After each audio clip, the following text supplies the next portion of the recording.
আসসালামু আলাইকুম বন্ধুরা, কেমন আছেন সবাই? আশা করি সবাই ভালো আছেন, সুস্থ আছেন। আলহামদুলিল্লাহ, আমরাও খুব ভালো আছি, সুস্থ আছি। সোনালী রান্নাঘর অ্যান্ড ব্লগ চ্যানেলে আপনাদের প্রত্যেককে স্বাগত জানাই। আজকে আমি একটা মাছ কাটার আর রান্না করার রেসিপি নিয়ে চলে এসেছি। দেখতেই পাচ্ছেন এখানে একটা জ্যান্ত আমেরিকান মাছ নিয়ে নিয়েছি, আর এই মাছটাই আজকে কেটে ধুয়ে পরিষ্কার করে রান্না করে দেখাবো। আর এই আমেরিকান মাছটা একদম জ্যান্ত ছিল, আর মাছটার ভিতরেও কিন্তু অনেকটা পরিমাণে ডিম ছিল। তাই আমি মাছটাকে কাটা পর্যন্ত দেখিয়েছি, কারণ আমার অনেক ভালো লাগছিল। দেখতেই পাচ্ছেন মাছটা কিন্তু এখন পর্যন্ত জীবিত আছে। মাছটা আমার কাটা হয়ে গেল। এখন আমি মাছ থেকে ডিমটা বার করে নিচ্ছি। আর এইখানে আমার কলের পাড়ে আমি অনেকগুলো টমেটো চারা লাগিয়েছিলাম, সেগুলো কিন্তু অনেক সুন্দর হয়েছে। এই তো দেখুন কতটা পরিমাণে ডিম বেরিয়েছে, অনেকটা পরিমাণে ডিম বেরিয়েছে। ডিমটা আমি ভালোভাবে পরিষ্কার করে নিচ্ছি, কারণ এই ডিমটার বড়া বানিয়ে মাছের সঙ্গেই রান্না করব। আর এভাবে মাছ রান্না করলে কিন্তু ডিমের বড়াটাও খেতে খুব সুন্দর লাগে, আর মাছটাও খেতে কিন্তু দুর্দান্ত লাগে।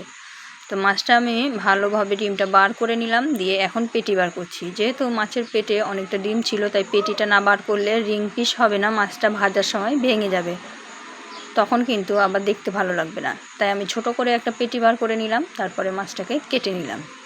এখন আমি মাছের পিসগুলো তৈরি করে নেব। মাছের পিসটা আমি মিডিয়ামভাবে তৈরি করছি, খুব পাতলাও করিনি, খুব মোটাও করিনি, কারণ মাছটা যাতে ভাজতে গিয়ে ভেঙে না যায়, তার জন্য এইভাবে করে নিচ্ছি। আমেরিকান মাছ কিন্তু খুবই পিলপিলে একটা মাছ হয়, তাই মাছটা কাটতে একটু অসুবিধা হচ্ছিল। দেখতেই পাচ্ছেন আমি কিন্তু পিস সুন্দর করে পিস করে নিচ্ছি। তো সমানভাবে মাছের পিসগুলো আমার করা হয়ে গেল।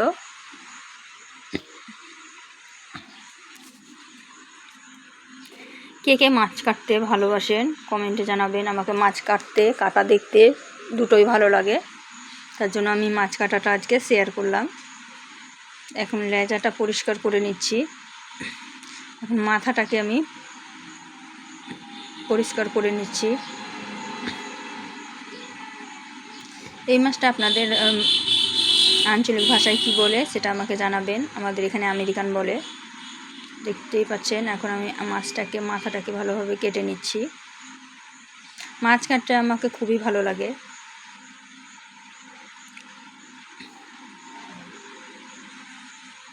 মাথাটা যেহেতু অনেকটা পিলপিলা ছিল, তাই কিন্তু কাটতে একটু অসুবিধা হচ্ছিল ধরতে, তাও কিন্তু আমি সুন্দরভাবে কেটে নিয়েছি।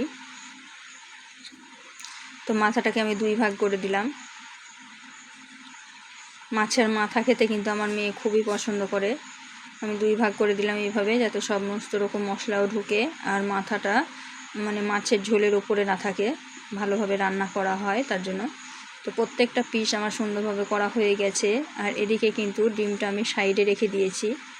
এখন আমি মাছটাকে ভালোভাবে আঁশ ছাড়িয়ে ধুয়ে পরিষ্কার করে নেব। অত কিছু দেখাতে গেলে কিন্তু অনেক দেরি হয়ে যেত, ভিডিওটা অনেক বড় হয়ে যেত, তার জন্য কিন্তু অত কিছু দেখাইনি। আর এদিকে এই যে কলপারে আমার টমেটো চারাগুলো দেখুন, টমেটো ধরে আছে কত সুন্দর। আর এই দেখেন এই বিড়ালটা আমার হাতের কাছে শুধু আসছিল, তার জন্য ওকে একটু খেতে দিয়ে দিলাম, যে খাও তুমি। খাচ্ছে দেখুন কত সুন্দর। আমাদের বাড়িতে কিন্তু অনেকগুলো বিড়াল আছে। আর এই দেখুন টমেটো গাছে দেখুন কত সুন্দর টমেটো ধরে আছে। তা আমি যখন মাছটা কাটছিলাম তখন আমার হাজব্যান্ড ক্যামেরাটা করছিল, তাই আশেপাশে যে টমেটো গাছগুলো ছিল ওইগুলো কিন্তু একটু ক্যামেরা করে দিয়েছে। আর এই তো মাছটাকে আমি ধুয়ে পরিষ্কার করে একদম আঁশ ছাড়িয়ে নিয়ে চলে এসেছি। তারপরে একটু লবণ হলুদ দিয়ে মাখিয়ে রেখে দিয়েছি, এতে করে কিন্তু মাছের যে পিলপিলা বা আঁশটে ভাব থাকে সব কিন্তু সুন্দরভাবে পরিষ্কার হয়ে যাবে। আর এদিকে কিন্তু এখন আমি ভেজে নেব মাছগুলোকে, তার জন্য কিন্তু আমি কড়াইয়ে তেল দিয়ে দিয়েছি। তেলের মধ্যে হলুদ লবণ মাখিয়ে আবারও মাছটাকে তেলের মধ্যে ছেড়ে দিলাম। এইভাবে প্রথমে হলুদ লবণ মাখিয়ে কিন্তু মাছটাকে পরিষ্কার করে নিলে পিলপিলাটা চলে যায়, তারপরে ধুয়ে আবারও হলুদ লবণ মাখিয়ে নেবেন মাছটা ভাজার জন্য। তো যতগুলো একবারে দেওয়া যায় ততগুলো আমি একবারে দিয়ে দিলাম, দিয়ে মাছটাকে সুন্দর করে একটু কড়া করে ভেজে নেব। তারপরে বাকিগুলো অফ ক্যামেরায় ভেজে নেব। তো এটা দেখতেই পাচ্ছেন আমি দিয়ে দিলাম মাছটা ভাজার জন্য। আর কত সুন্দর লাগছে মাছটা দেখতে। এদিকে আমি ডিমটাকেও পরিষ্কার করে নিয়েছি সুন্দর করে। দেখুন মাছগুলো কিন্তু এক সাইড আমার ভাজা হয়ে গেছে, আমি এখন উল্টিয়ে দিব। একদম লাল লাল করে ভাজা হয়েছে। এভাবেই লাল লাল করে ভেজে নেব, তা না হলে কিন্তু মাছটা ভেঙে যাবে রান্না করার সময়। আমেরিকান মাছ কিন্তু অনেক নরম হয়, তো এই তো আমি কিন্তু খুব সাবধানে উল্টিয়ে পাল্টিয়ে লাল লাল করে মাছগুলোকে ভেজে নিচ্ছি। এক পাশ আমার সুন্দরভাবে ভাজা হয়ে গেছে, আর এক পাশ আমি উল্টিয়ে দিলাম। দেখুন কত সুন্দর কালার এসেছে, খুবই সুন্দর একটা কালার এসেছে। তো আবারও আমি মাছগুলোকে দেখাচ্ছি। দেখুন সবগুলো মাছ আমার সুন্দরভাবে ভাজা হয়ে গেছে, আর একটাও মাছ কিন্তু ভাঙেনি। এখন আমি মাছগুলো তুলে নেব। মাছগুলো এখন তুলে একটা পাত্রে রেখে দেব। তো অফ ক্যামেরায় আমি সব মাছগুলো ভেজে নিয়ে একদম তুলে একটা পাত্রে রেখে দিয়েছি। এখন মশলা দিয়ে দিচ্ছি। এখানে আদা, রসুন, পেঁয়াজ আর আছে জিরা বাটা, সব কিছু একসঙ্গে বেটে আমি মশলাটা তৈরি করি। এতে করে খুব সুন্দর ব্লেন্ড হয়, তার জন্য এভাবে তৈরি করি। আপনারা চাইলে আলাদা আলাদাভাবেও কিন্তু ব্লেন্ড করতে পারেন। তো দেখতেই পাচ্ছেন ভালোভাবে আমি তেলের সঙ্গে মিক্সড করে নিলাম। আমার সামান্য পরিমাণে একটু আদা বাটা সাইডে ছিল, সেটাও কিন্তু আমি অ্যাড করে দিলাম, যেহেতু পেঁয়াজ বাটাতে একটু আদাটা কম দিয়েছিলাম। আর এদিকে কিন্তু বড়াটা তৈরি করব, তার জন্য আমি একটা প্যান বসিয়ে দিয়েছি। এক সাইডে মাছ হচ্ছে আর এক সাইডে বড়া করার জন্য প্যানটা বসিয়ে দিয়েছি। বড়ার মধ্যে আমি বড়া তৈরি করার জন্য যেসব উপকরণগুলো আমি ব্যবহার করেছিলাম তার মধ্যে ছিল পেঁয়াজ কুচি, লঙ্কা কুচি, ধনিয়া পাতা কুচি, জিরা ধনিয়ার পাউডার, হলুদ গুঁড়ো, আর ছিল ডিম, স্বাদমতো লবণ দিয়ে আমি বড়ার পুরটা রেসিপিটা রেডি করে নিয়েছিলাম। তারপর বড়াগুলো ভাজার জন্য দিয়ে দিয়েছি। এই করে মশলাটা আমার সুন্দরভাবে কষানো হয়ে গেছে। এখন আমি জল দিয়ে দিব। জল দিয়ে ভালোভাবে নাড়াচাড়া করে দেবো, তাহলে কিন্তু তলায় লাগবে না, আর বেশি তেলের প্রয়োজন হবে না। যেহেতু মাছটা ভাজা আছে, জলে দেওয়ার পরে কিন্তু তেল ছাড়বে, তার জন্য কিন্তু অল্প পরিমাণে তেল দেওয়াটাই বেস্ট। এখন আমি এর মধ্যে দিয়ে দিলাম লঙ্কা গুঁড়ো, দিয়ে দিচ্ছি হলুদ গুঁড়ো। সব কিছু আমি হাফ চামচ করে দিয়ে দিচ্ছি, আপনারা আপনাদের কোয়ান্টিটি অনুযায়ী একটু দিয়ে দিবেন। দিয়ে ভালোভাবে নাড়াচাড়া করে মিক্সড করে নিলাম। দেখুন সুন্দরভাবে মিক্সড হয়ে গেছে। আমার মশলাটা কিন্তু অলরেডি ফুটতে শুরু করেছে। এই পর্যায়ে আমি দিয়ে দিচ্ছি জিরা ধনিয়ার পাউডার 1 চামচ, দিয়ে দিলাম লবণ স্বাদ মতো, দিয়ে আবারও ভালোভাবে আমি মিক্সড করে নেব। ভালোভাবে মিক্সড আমার হয়ে গেছে। এখন আমি মশলাটা সুন্দরভাবে কষতে দিব, কারণ সুন্দরভাবে মশলাটা কষালে কিন্তু হালকা আছে, স্বাদটাও খুব সুন্দর আছে, কালারটাও খুব সুন্দর আছে। আর এদিকে বড়াগুলো কিন্তু আমার হয়ে গেছে। এখন আমি আরেক পিঠ হওয়ার জন্য উল্টিয়ে দিচ্ছি। আর বড়াগুলো দেখুন কত সুন্দর একদম কালার এসেছে। এই বড়াগুলো কিন্তু ভাত দিয়েও খুব সুন্দর লাগে, গরম গরম এইরকম যদি খেতে পারেন শুধু মুখে, তাও কিন্তু খুব সুন্দর লাগে। আমি এইরকম শুধু মুখে খেতে বেশি পছন্দ করি। তো একই জিনিস বারবার কিন্তু একই রেসিপি খেতে ভালো লাগে না, তাই আমি একটু আলাদা আলাদা করে রান্না করার চেষ্টা করি। তাই বড়াটাকে আজকে মাছ দিয়েই রান্না করব।